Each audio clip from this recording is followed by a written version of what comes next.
Hello and welcome back, depending on if you're a subscriber or have watched me before. I am Paige the Mage and I am a streamer on Twitch and used to be a streamer on YouTube as well. This is sort of an update video to bring everyone back to speed, so to say. On Restream, this is more of a recap kind of video. I want to go through where I've been, where I am, and where I'm going with this channel and my content. To understand, I'll have to tell you about how I started. So last year, on October the 31st, no less, I decided to make my first stream and my debut as a VTuber. I took account of the advice I received and never spent time, like tweeting and trying to build a following that way. I guess it was about a measure more than anything else, but I wanted to do the proper thing and actually make content and not spend time, on X, was Twitter, now X. And I started streaming. I was doing 2 streams on YouTube, about an hour each, and I wasn't seeing much any traction. Listening to what people were telling me, I decided to do shorts, which were not very successful. I didn't realize it at the time, but the thing was that, so basically I have kind of like a cutesy, childlike voice, so YouTube presumed that I am a child. I still am afraid of this, of YouTube presuming I am a kid. I am not a kid, I am very much an adult. But basically, when I was making shorts, I would have like one short, like reaching 1,000 views and stuff. And I was really proud of myself. But then immediately after, I'll have like a video with 1 or 2 maximum. And I was like, what the hell's going on? And I search and wonder why some videos had success while others didn't. And I realized it was videos where I was the only one talking, and it was because of my voice. Like at the time I would do games with my friend, and I would make my shorts out of the gameplay that I had. Because of course I was streaming playing games. I mean, I thought there was a market for this. I'm not sure anymore. I mean, I guess it still is on Twitch, though even that is kind of debatable. Which is ironic because Twitch is just known for, gaming. My shorts didn't work. Every time that I would get a bump in the algorithm, it would just be immediately killed because YouTube would think that it's a kid and it will kill my video. I would know this because the sound on the video would be, like, the comments would be turned off, right? So that was a dead giveaway of what was happening. And I had to search everywhere. Eventually I found the answer on a very obscure Reddit thread. Basically I combed the internet for the answer. I gave up on shorts. Oh god. I gave up on shorts after eventually YouTube introduced a thing to measure if people skipped the short or not. And after noticing that 90% of people who see it just straight up skip it without giving it a chance, I was like, no, nobody's interested in it. Nobody will ever be interested in it, and I'm wasting my time. I kept on streaming, and eventually I joined Twitch as well. Which is a lucky thing, because Twitch ended up working much better than YouTube. I'm not close to success. I mean, not even the C out of close to success. But I am definitely seeing a lot of progress, which is more than I can say for YouTube, progress was excruciatingly slow, to say the least. And it felt a little bit like 1 step forward, 2 step back kind of thing. So eventually after Vstream came around, I decided to give up on YouTube because juggling 3 platforms seemed like very exhausting to me. But when I left, I decided that I'm going to do normal content eventually. I had big plans. The only thing that I didn't consider in my grand schemes was the fact that I have some sort of anxiety related to recording. Anxiety that I had to first pass in order to actually, be able to record. To this day, I am struggling, but now, after a lot of efforts, I am at least managing somewhat to sound decent. The idea was to make, like, normal content.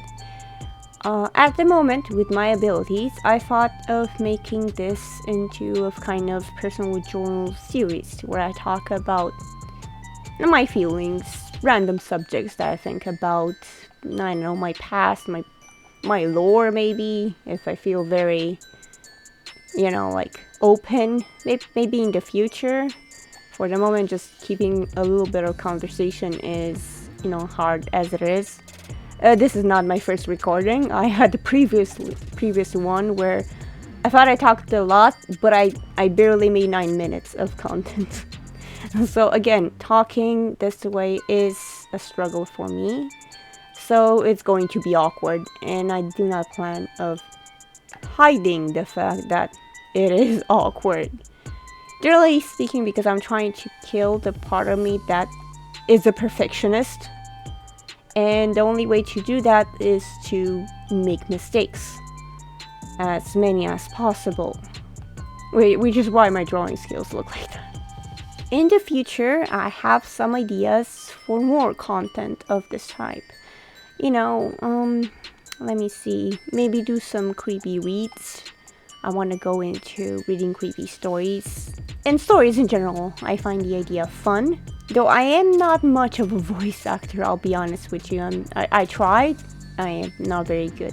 At one point, I was really into voice acting until I flunked an English test. So basically, you can tell I am not a native English speaker. And at one point, I did the test of English as foreign language.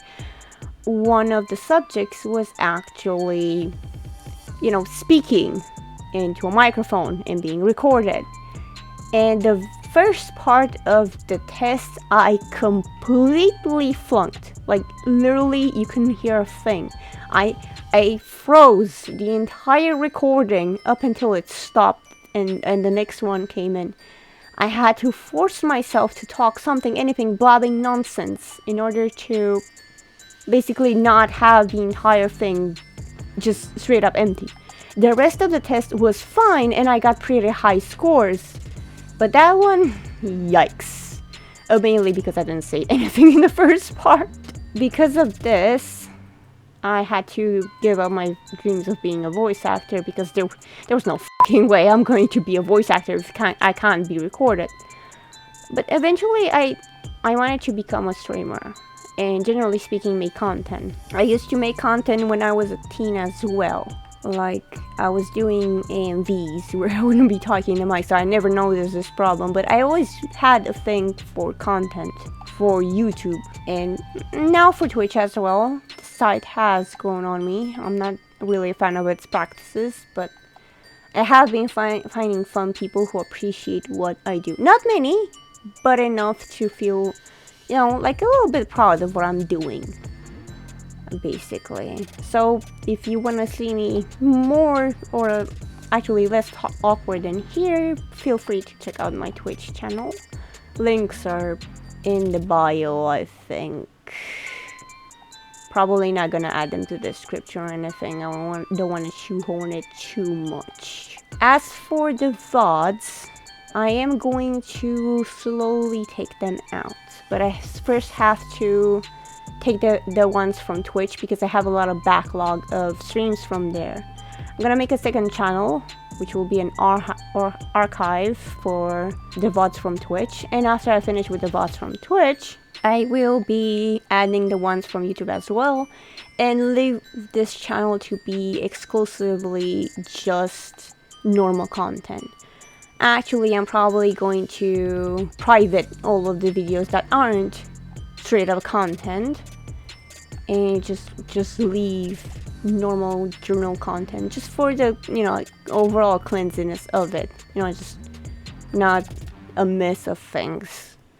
Everything is a mess as it is. I do not want extra mess, so to say. Yeah, so there's gonna be that for VODs. Generally speaking, I do not have any hope of anyone being interested in the VODs. Those are basically just the public archives, so I can keep track of it. And maybe let a friend or anyone just, like clip them and edit them as they want. Because it's a shame to just let that content, like not do anything with it. Most of it is not exactly content that I'm proud of, mostly because, like, I'm not at a level that I can, like, look up to what I'm doing just yet. But I am getting better by the day. I think at the end of the day that's really important. Yeah, so outside of my VODs, there's always going to be Twitch, which I do not plan to give up on, especially since it's the only site that actually managed to be monetized. And I'm planning to upload, now that Twitch allows for multi-streaming, I'm going to share my streaming with VStream, and I'm going to post this video on VStream first. Actually, this video specifically is going to be posted on VStream and YouTube at the same time. But the next video is going to be posted on VStream first, and then YouTube a week later, so I can prioritize, like, people going to VStream, because I do trust the platform, even though it's kind of like not many people are watching me over there. I can't tell if there's something wrong that I'm doing, or it's the platform not having enough people to actually watch the content that I'm putting out there. For the moment, I'm going to post the videos in this format. That is to say, I'm going to talk about crap that I think it's interesting, somewhat, and a drawing alongside with it. But I do not always manage to conquer my demons. That is to say, the demon who's preventing me from freaking talking in the microphone. And my drawings don't actually always come out as I want them. Actually, 90% of the time they don't. So if by any chance you see me post drawing with music but nothing else, just know that on that day I just couldn't actually bring myself to talk, but I did my drawing. And then there'll be days where probably it's gonna be me talking, but instead of drawing, it's going to be like, I don't know, footage of some gameplay that I have from Twitch. This is to do with my promise that I made a while back, when someone was actually complaining that they're going to miss my content. And I promised to them, and I do keep my promises, that I'll make the type of content that they'll enjoy, because they like listening in on my streams rather than, watching them. So this is just the content, for someone who enjoys listening to stuff. It's low-key a podcast. But it's also a way to showcase my mediocre drawing skills, and a way to keep track of how I'm evolving. It's messy, but I do enjoy it. For some reason, I'm struggling with line colors and stuff. I have no idea. If you have any tips regarding that, leave it in the comments below. I do not mind any constructive criticism, or even someone saying, "Oh, your drawing is bad, give up." I do not mind that. Actually, the thing that bothers me the most is when people just pat me on the back and say, "No, they're great," and that's it. Because on one hand, people say, "Oh my god, your drawings are great," and blah, blah. And on the other hand, I never, see any success with my drawings. Like, I think only 2 people have ever felt the desire to actually pay me. I mean, actually, there's more than that, but a lot of people I know are actually broke. And artists themselves, so maybe there's that. But at the same time, nobody just kind of reach out and be like, "Wow, your drawings are awesome, let me commission you, I want this type of drawing from you." One person did, and one person paid me for a commission that they didn't ask for, but I did a drawing for them, because that's kind of a tradition. Whenever I'm collabing with someone, I make a plushie-like drawing of them. I enjoy doing that very much, so I usually do it for free, especially since I will somewhat know the person that I'm, collabing with. That is the update video that you've been looking for. I'll be posting every Saturday and Tuesday loosely. It might change depending on if I can do it on the day or not, or if I'm in the mood, or if something happens. I usually prioritize my Twitch streams, because that's the only somewhat success that I know. Not that I'm very much chasing success, so to say. My success would be just people somewhat appreciating what I'm doing. Not necessarily, I'm not dreaming of being famous, or, being rich and, like buying fancy purses or whatever. No, I would just want people to appreciate what I'm doing. That's it. That's all there is to it. Anyway, thank you all for watching. If you are subscribed, this is the content that you've been waiting for. I do not care that much about likes, but I do care if you comment and consider subscribing for more rambling while doing a drawing. Thank you for watching, and goodbye.